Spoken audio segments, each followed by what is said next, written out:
से हम देखे नहीं उनकर हर वीडियो, हर हाउ हाउ कौन नेटा पोटा कौन बा लोग के कहे लोग मसूरी लाल यादव कौन है, पवन सिंह नहीं जानते। जरूरी है जानना। भोजपुरी इंडस्ट्री में हम खेसारी जी को जानते हैं, मनोज तिवारी जी को जानते हैं, नीरव जी को जानते हैं, ये लोग हैं स्टार।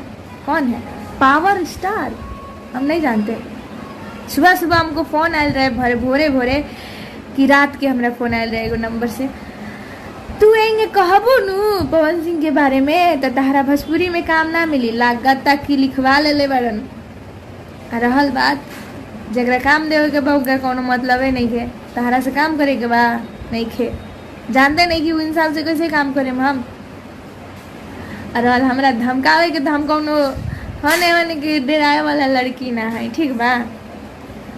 कुछ ऐसा बाटे तो आई बतियाई गाड़ी